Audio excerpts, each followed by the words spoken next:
Mheshimiwa Mwenyekiti, kwa nini sisi kama halmashauri tumekuwa tunapendekeza kubinafsisha?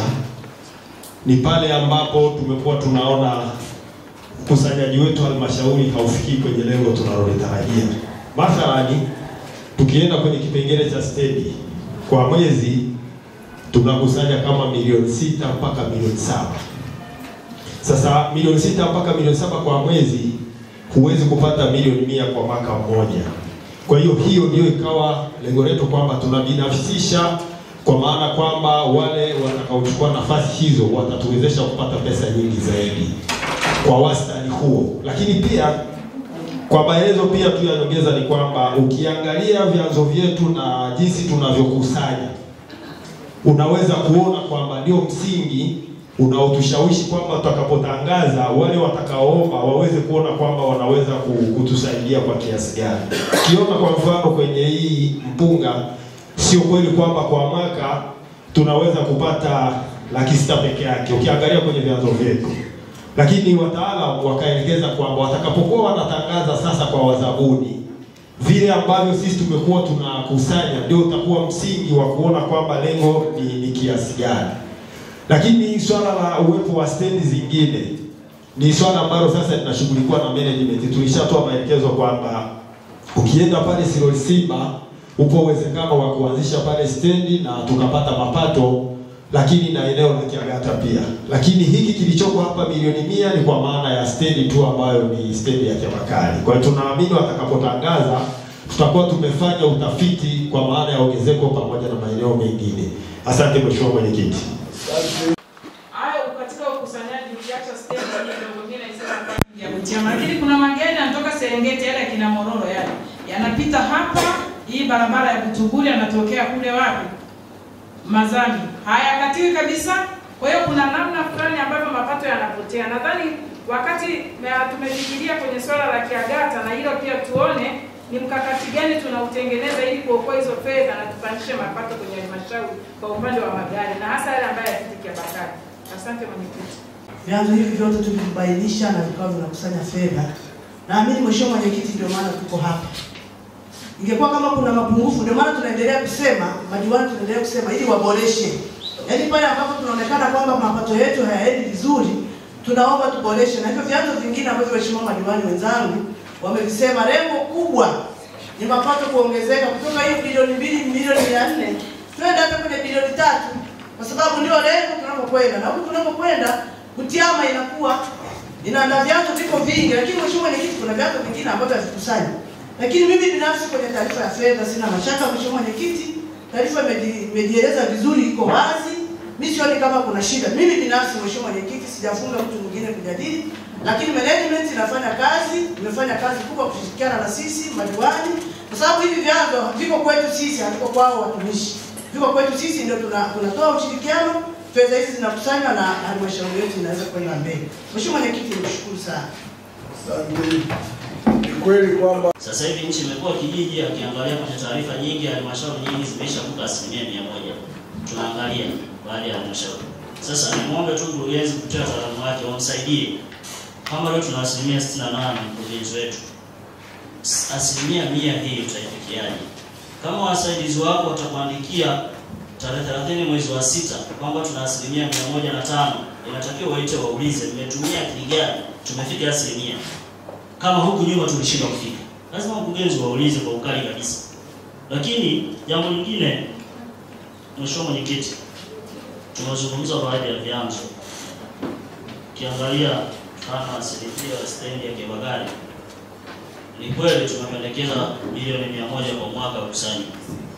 Mpaka leo tuna 58%. Ukienda pale ukurasa wa 6 utaona pale tuna 58% kwenye stendi ya Kiabakari. Lakini mkurugenzi wetu anajitahidi sana, wasaidizi wake wamsaidie.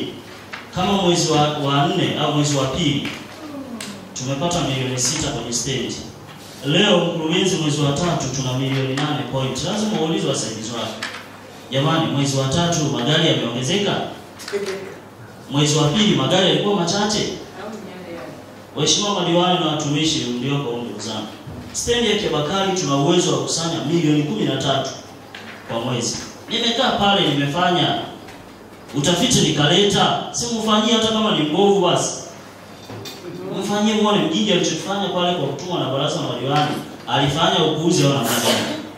Sasa mheshimiwa mwenyekiti, tuna uwezo wa kusanya zaidi ya milioni 13 pale, ambao ni zaidi ya milioni 150 kwa mwaka. Lakini leo ukiangalia kwamba taarifa hii ina changamoto, kwa nini mwezi wa pili kusanya milioni 6, mwezi wa tatu kusanya milioni 8? Si unamuuliza mtu anayekusanya magari yameongezeka au yamepungua? Mheshimiwa Deputy wewe kama una gari moja unatakiwa unashukuru. Kama mimi na mawili hivyo. Sasa ni ushindano wa biashara. Kwa hiyo mbele ndugu zangu, hatuwezi kuwafunga mikono twende kwenye kazi. Nyinyi kama wasaidizi wetu tunatakiwa mtusaidie. Hii ni aibu katika hali hii ya mapato katika halmashauri yetu ya Butiama. Lakini mheshimiwa mwenyekiti, ukiangalia kwenye swala la migodi, halmashauri ya Butiama ukizungumzia migodi hapa unaenda kusanya na kwa sana na baadhi ya watu. Ile halmashauri inafikia muda unaamua kunyamaza. Hii halmashauri ukizunguza migodi unaenda kusanya kwa sana baadhi ya watu. Tunabina kwa hapo toka amejenga hajawahi kulipa. Lakini tuko hapa sisi wakilishi tunamuona, tunamuogopa jina kwa msijiana mapembe sijui. Sasa hali ya namna hiyo tunafanyaje mheshimiwa mwenyekiti? Yuko hapa alipiela. Sisi tuko hapa kwa niaba ya wananchi wa Butiama mheshimiwa mwenyekiti. Tumechukua hatua gani? Sasa katika hali ya madini ukiangalia Msoma vijijini, mfano kwa nyuma mgodi wanaita Ikungu, kila mtu anafikia anafahamu anausikia. Karasha mkurugenzi lile dudu ambalo linasaga madini. Mheshimiwa makamu mwenyekiti ni mtaalamu anajua hapo anaweza kukusaidia. Inasemekana linasaga inaitwa Karasha. Kule Msoma vijijini wanatoza 200,000 kwa mwaka mkurugenzi. Hata sisi ukimuuliza mkurugenzi wa Msoma vijijini 200,000 kwa mwaka. Lakini mtu anapotoa nani yale madudu ambayo wanaita swini. Mnaita nini mheshimiwa Hamisi? Yale maudongo yale. Wanapohamisha kutoka sehemu moja kwenda sehemu nyingine, wanaacha fedha pale kwa kijiji. Mimi nafikiri umeenda mbali zaidi kwa sababu unaongea kitu ambacho hakiko kwenye budget. Na budget tulitengeneza sisi wenyewe hapa. Msoma vijijini walienda wakaweka hayo makrashi. Sisi hatujaweka. Sasa tunayatozaje? Wenda tuangalie namna ya kutengeneza mwaka unaokuja yaweze kuingia ili tuweze kutoza. Lakini zaidi hata tukipiga kelele na magari, ukienda kwa yule mwekezaji mwambie lipa karata. Tumekuwepo na ufuatiliaji tangu 2015. Tumeongea na tulipokuwa tukigusia jambo hilo, kesho yake utajikuta ile eneo limefanywa usafi. Ile miti imepuniwa yaani kama vile mtu anafikisha ujumbe kwa ile mhusika. Sasa basi, kipindi cha nyuma tulipata majibu kwamba Gimunta amelivia badilisho eneo. Na ikasemekana kuna maeneo mawili Kebakari. Na ikasemekana kuna eneo lingine ni kubwa linalohitajika sasa lipimwe tuone kama ni kubwa zaidi tusiingie hasara. Lakini kumbe inaonekana hajawahi kuonekana na mazungumzo yafanyika.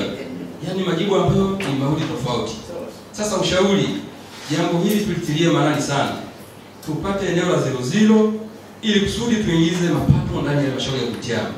Habari ya kuweka stendi vidogo, kwa mfano gari zinazotokea Mgumu wametaja Mororo, ni kweli napitia Butiama. Badala ya kuweka stendi vidogo, tukiwa na stendi 00 lazima tufanyeje? Itaingia pale itapozwa. Inatokea barabara ya Bukabwa, Simba, ili ingie Msoma mjini, lazima itaingia wapi? Eneo lile. Na tukumbuke kilichopelekea manispaa kupambania baadhi ya kata kuingia kule, walilenga eneo hilo kwa ajili ya mapato. Kwa hiyo tuombe ofisi ya mkurugenzi iongeze kasi, ifanye kila iwezekanavyo tuweze kupata lile eneo. Taarifa ya mdhibiti na kuchukua serikali kwa mwaka 2025. Mheshimiwa Mwenyekiti, ninaomba nishawishiwe ili niweze kukubali haya mapendekezo mliokuja nayo kwamba 100 ni kwa mwaka. Na bahati nzuri sisi si wageni kwenye stendi hizo.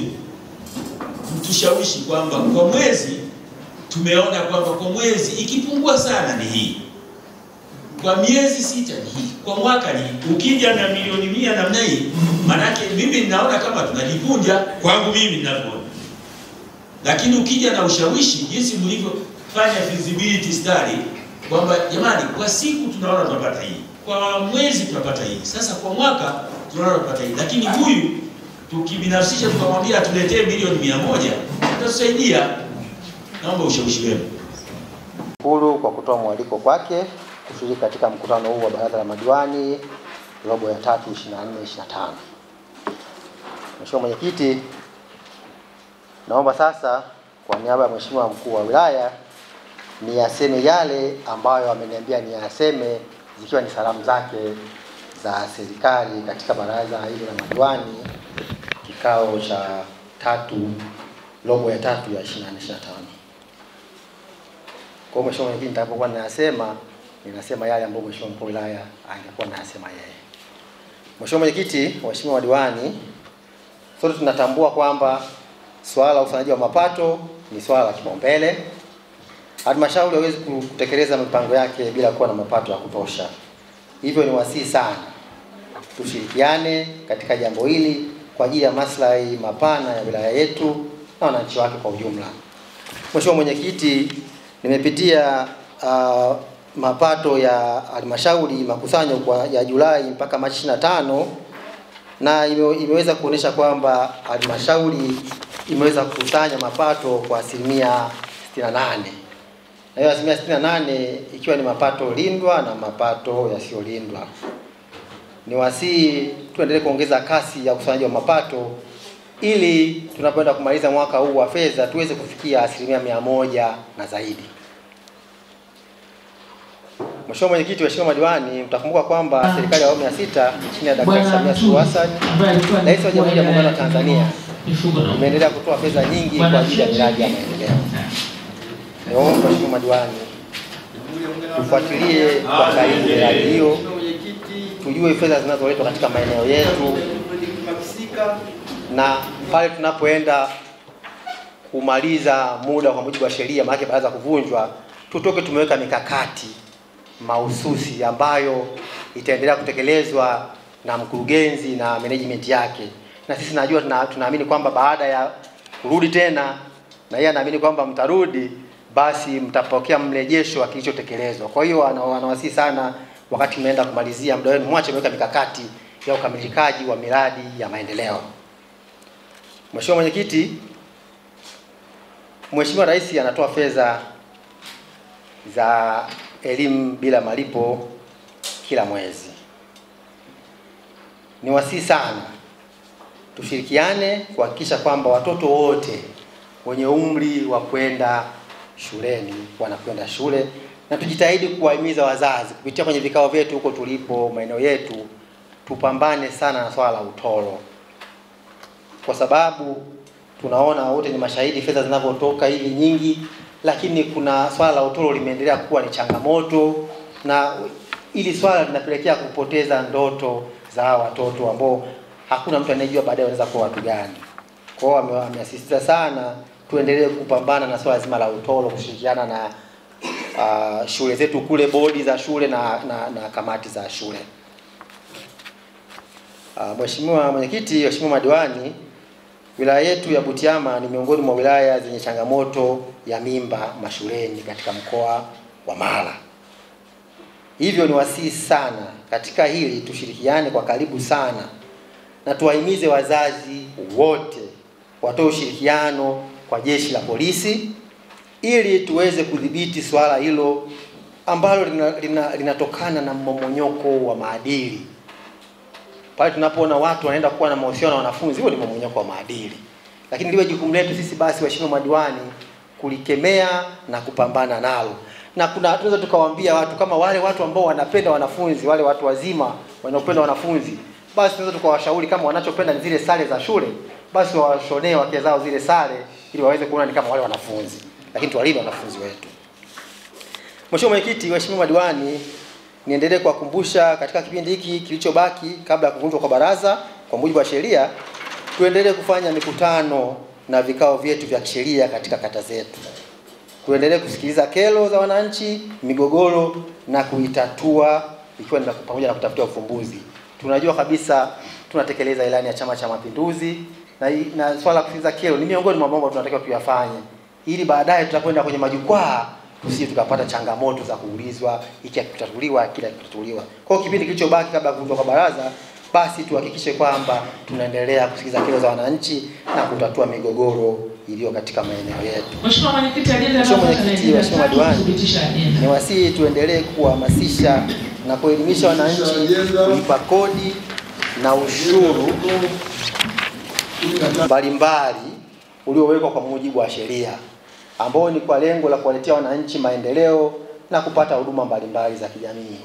Tunaamini kwamba wananchi wakielewa kwamba fedha tunayotoa kwenye ushuru, kwenye kodi inarudi kwa njia moja au nyingine kutekeleza shughuli za maendeleo, wananchi hao watatoa fedha hizo au watatoa ushuru huo kwa maendeleo yao.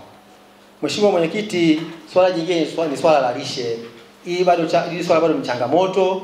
Wanafunzi hao ndio tunajua kabisa kwamba ili mwanafunzi aweze kuconcentrate katika masomo yake kule shuleni, anatakiwa wamepata chakula. Lakini bado swala la lishe linakuwa bado lina changamoto. Ni wasihi sana tushirikiane kuwahimiza wazazi kuchangia chakula mashuleni ili watoto wetu waweze kusoma kwa amani na yale wanayosoma yaweze kuingia katika vichwa vyao kwa maslahi mapana ya taifa letu. Mheshimiwa Mwenyekiti, Mheshimiwa Diwani, ni wasihi tuendelee kuhimiza wananchi kuhusu swala zima la usafi wa mazingira na upandaji wa miti.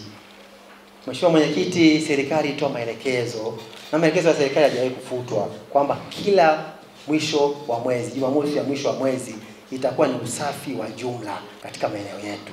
Lakini Mheshimiwa Mwenyekiti, hili swala bado utekelezaji wake haujawa unavyotakiwa.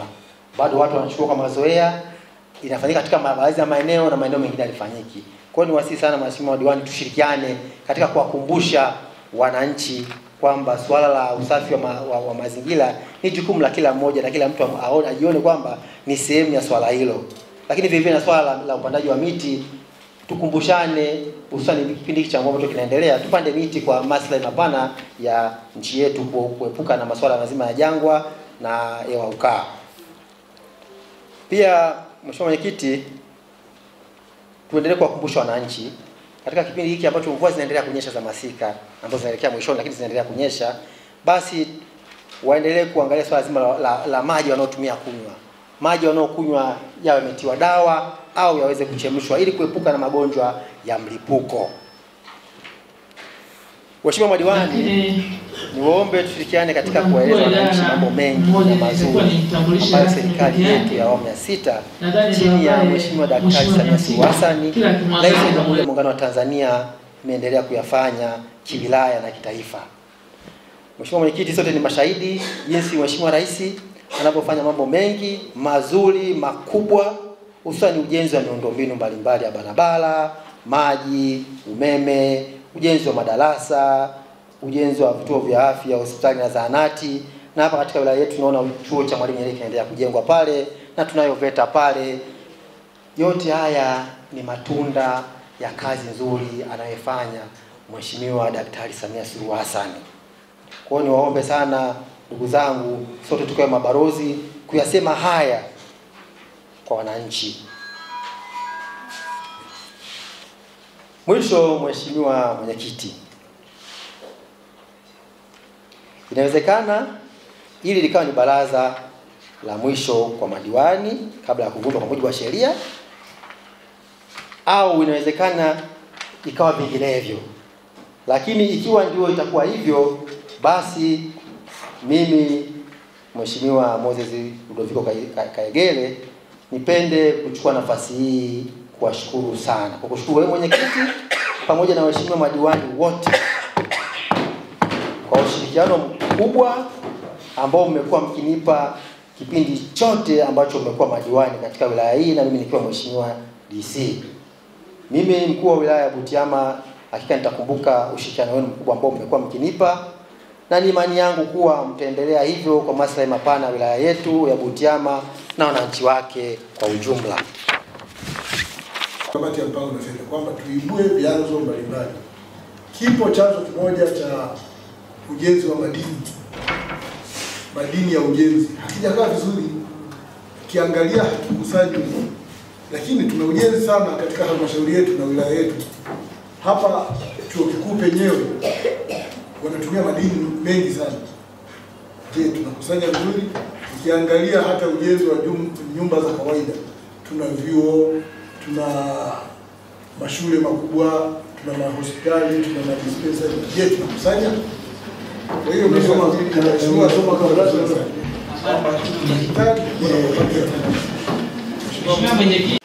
mimi kama mwenyekiti wa halmashauri, kwa niaba ya waheshimiwa madiwani wote, tunapenda kukushukuru wewe mkurugenzi pamoja na timu yako, lakini pamoja na kitengo cha fedha, kwamba mmekuwa mkitengeneza urali halisi ambao unaendana na matumizi yetu ya fedha katika halmashauri yetu ya Butiama. Lakini zaidi ya yote ni pale tunaposimamia miradi yetu vizuri. Kila idara imekuwa ikisimamia miradi yetu vizuri na inaenda kwa wakati na imekuwa na ubora unaostahili. Maana hata jana tulikuwa kwenye alert mkoa, tumejaribu kulinganisha maendeleo ya halmashauri moja baada ya nyingine. Lakini ukiangalia halmashauri yetu tuko mbele. Lakini hata juzi wataalamu wamekuja kutoka makao makuu TAMISEMI, wamepongeza miradi yetu vizuri sana. Miradi yetu ni mizuri, yenye uhakika na inaenda na wakati. Leo tunajenga shule moja kubwa sana hapa. Hii shule ya amali ya shilingi bilioni 1 milioni 600. Wamekuja wamesema sisi ndio wa kwanza katika kanda hii. Yaani kwa kwenda kwa kasi na kwenda kwa ubora. Kwa hiyo hayo yote yanatufanya tupate hati safi. Kwa hiyo mimi nipende kumpongeza mkurugenzi na timu yake, lakini nipende kuwapongeza waheshimiwa madiwani tunavyosimamia halmashauri zetu, tunavyosimamia kata zetu kwa ajili ya miradi inayopatikana kule. Kila mmoja ukiangalia kwenye kata yake, miradi ni safi. Sasa hata wananchi mimi nafikiri wanatakiwa watupongeze. Na ndio maana nasema tuna uhakika mkubwa, angalau wananchi watuangalie turudi wote, wasituache hata mmoja. Wakituacha watakuwa wanatuonea.